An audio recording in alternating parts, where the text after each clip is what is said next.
మన ఫ్యామిలీ అందరికీ good morning. అందరూ కాఫీలు తాగారా, టీలు తాగారా, టిఫిన్లు చేశారా? కొంతమందికి ఏమో ఉదయాన్నే టిఫిన్ తినబుద్ధి గాక చద్దన్నంతో పెరుగుతోనో లేకపోతే వేడన్నం పెరుగుతోనో తినేస్తారు. అందరూ టిఫిన్ చేయాలని ఈరోజు మన ఇంట్లో టిఫిన్ దోశలు. దోశలో స్పెషల్ ఏముందిలే అనుకుంటున్నారా? అయితే దోశల పేరుతో ఒక మాట చెప్దామని వీడియో తీశాను. ఏంటంటే నాకు కొత్తిమీర అంటే చాలా ఇష్టం.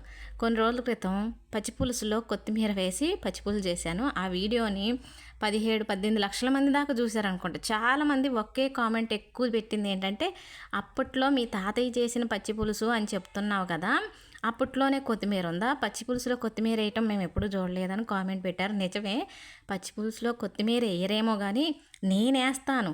నాకు కొత్తిమీర అంటే చాలా ఇష్టం. ఇంట్లో కొత్తిమీర ఉందంటే ప్రతి ఒక్క దాంట్లో వేస్తాను. ఆఖరికి పచ్చిది తినమన్నా తింటాను, అంత ఇష్టం. చాలామందికి కొత్తిమీర స్మెల్ అంటే ఇష్టపడరు. నాకు ఇష్టం కాబట్టే పచ్చి పులుసులో వేసాను.